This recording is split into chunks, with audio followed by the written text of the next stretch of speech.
everyone, and welcome back to For Your Future. I'm your host, Kate Angrum. Now, in today's episode, I'm talking all about adopting or fostering pets during a pandemic. So if you've been wondering how you can go about doing it or where to even start, here are some helpful tips. Check it out. I'm curious. Tell me more about, your company and the ways in which you're helping New Yorkers find, their furry friends. So it's so nice to talk to you, and especially to talk to you about the thing I love most, which is puppies, kitties, Bideawee, and the way that we help make those special matches. So Bideawee's been around for 117 years, and we pride ourselves on making matches with needy dogs, cats, puppies, kittens, and people who want to love them. Oh, I love that. I'm like, all my friends are always like, oh yeah, are you on like dating apps? I'm like, friends, the most important match right now, okay, is with these furry, beautiful babies. And I know Exactly. right? I'm like, I know you just got one too, Asia, right? I did. I succumbed to the furry cuteness of a puppy. Oh my gosh. Can I see her? For sure. Let me grab her. She's actually being really good and not in one of her puppy crazy modes, but she's sleeping. So Good. let me pick her up. Okay. She's not easy to pick up. Gosh, I'm so excited. Hi, baby. Isn't she beautiful? Oh, she's gorgeous. Oh my goodness. This is why you never say never, because Mhm. this little nose came, Oh, and these ears came through the door, and we did a lot of talking though. I mean, it's not something to take in lightly. yeah. Taking a puppy home is a big responsibility and a lot of work. Mhm. Well, that's why I'm so glad that we have this moment to chat, right? Because I feel like, especially right now, in the pandemic and folks are looking to, bring some happiness into their lives by bringing in an Asia of their own, right?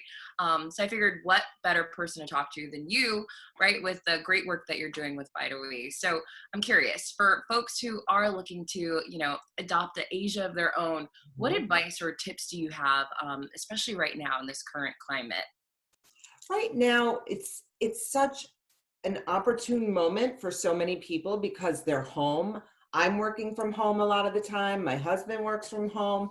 So we thought about it and we talked a lot about it. And so that's the big tip I have is for people to think and talk it over with their family members and understand that a puppy, a dog, a cat, a kitten, it's a big responsibility and a responsibility for many years to come.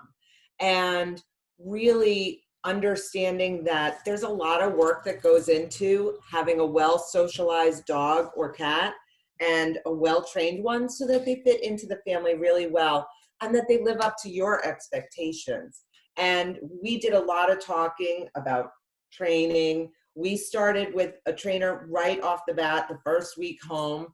And really, because I want Asia to fit well into our family, I want her to get along. I love you too. With, we have cats already here. So do you have other animals? You have to consider that. But really to understand that it's a responsibility. And, one of the things that we see in animal welfare is a lot of adolescent dogs get surrendered to shelters because people didn't take the time to to properly train them so that they weren't doing bad puppy things, which is really normal. She is just, I'm like full on distracted. I love it. I'm like, hi, I just want to hug you through the screen. I love this. Oh my gosh. Okay, so let's talk a little bit about the process. What are some tips? How can folks through Bideawee or, through other outlets, get started right now? I think the first thing to do is when you know that you're ready to bring a new family member home, like an Asia, is to check out our website. So you go to bideawee.org, you look at the adoptable animals, you can search by our West Hampton, I'm going to let her down, our West Hampton or Manhattan location. And you can search by age, you can search by dog or cat, and just start looking at some of the different dogs out there, the cats out there. We do a little bio about their personality. And then once you see somebody who kind of strikes your interest, you can submit an application. What are your thoughts on fostering? Because I know that's an option as well. We love our fosters.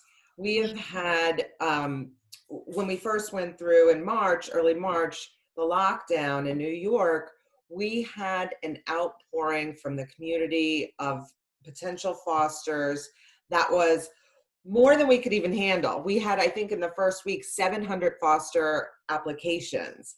And so getting through those, we've had more than 350 animals in foster over the time period. It's incredible because fostering really helps out so many different people. It helps out the shelter, who for one reason or another may need space. It may be reasons that the cat or dog is not yet ready for adoption. They may need some socialization. It helps the animal be in a home rather than just in the shelter for a longer period of time. And it helps the foster person know, is this right for me? Is this dog or cat right for me? And it's such a great opportunity for everybody. For someone who is looking to adopt, what are some, things that they should be looking out for before bringing a new pet into their home, whether they're looking to adopt or foster? So I think people have gotten really excited about being able to have the time, and they're looking at this as a way to, when you feel helpless, bringing a dog or cat into your home feels like a really great way to be helpful and to bring some comfort to yourself as well and comfort to the animal. So that's great. What we want people to remember is that adoption is a long-term commitment. And so what does your future look like? Are you working from home now, but you're going back to work potentially in December, in January, 6 months from then? What does it look like? And will you still have the time to be able to commit to that pet? That's really important, because it's not just a right now is great. If that's the case, then foster may be right for you. But for adoption, we want people to consider that. We also want people to know that in training your new pet, you don't want to create a Velcro pet.